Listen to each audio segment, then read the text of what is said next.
تو دیکھیے آج گھروں کی بربادی کس نے کی؟ یہ شیطان کی وجہ سے۔ شیطان کی مین واردات ہے میاں اور بیوی کو آپس میں جدا کرنا۔ کیسے کرتا ہے؟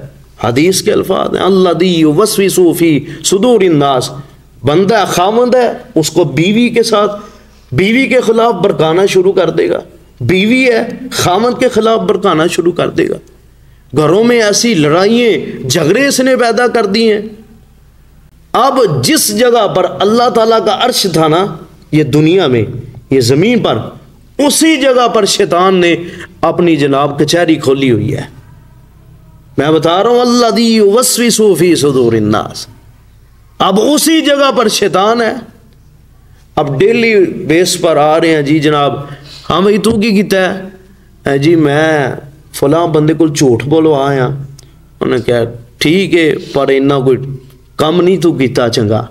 بھئی آپ نے کیا کیا ہے؟ جی امانت میں خیانت کروا کے آیا ہوں، ٹھیک ہے پر اتنی خوشی نہیں ہوئی۔ جی آپ نے کیا ہے؟ کیا کیا ہے؟ جی فلاں غلطی کروایا ہوں، ٹھیک ہے جی اتنی مجھے دلچسپی نہیں ہوئی۔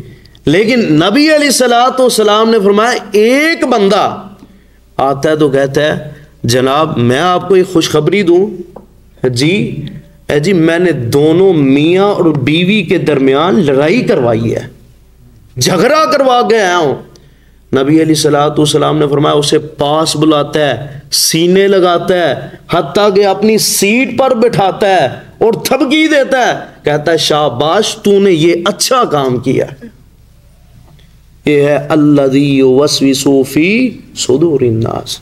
آپ نماز پڑھ رہے ہیں، آپ کی نماز کی حالت میں یہ ہوتا ہے حال، کچھ چیزیں ایسی بھی یاد آ جاتی ہیں جو آگے پیچھے یاد ہی نہ ہو۔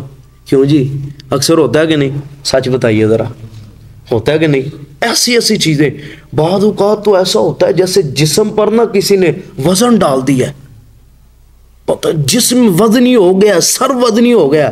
وہ سارا مسئلہ الذی یوسوس فی صدور الناس، یہ شیطان ہے جو لوگوں کے دلوں میں وسوسے ڈالتا ہے۔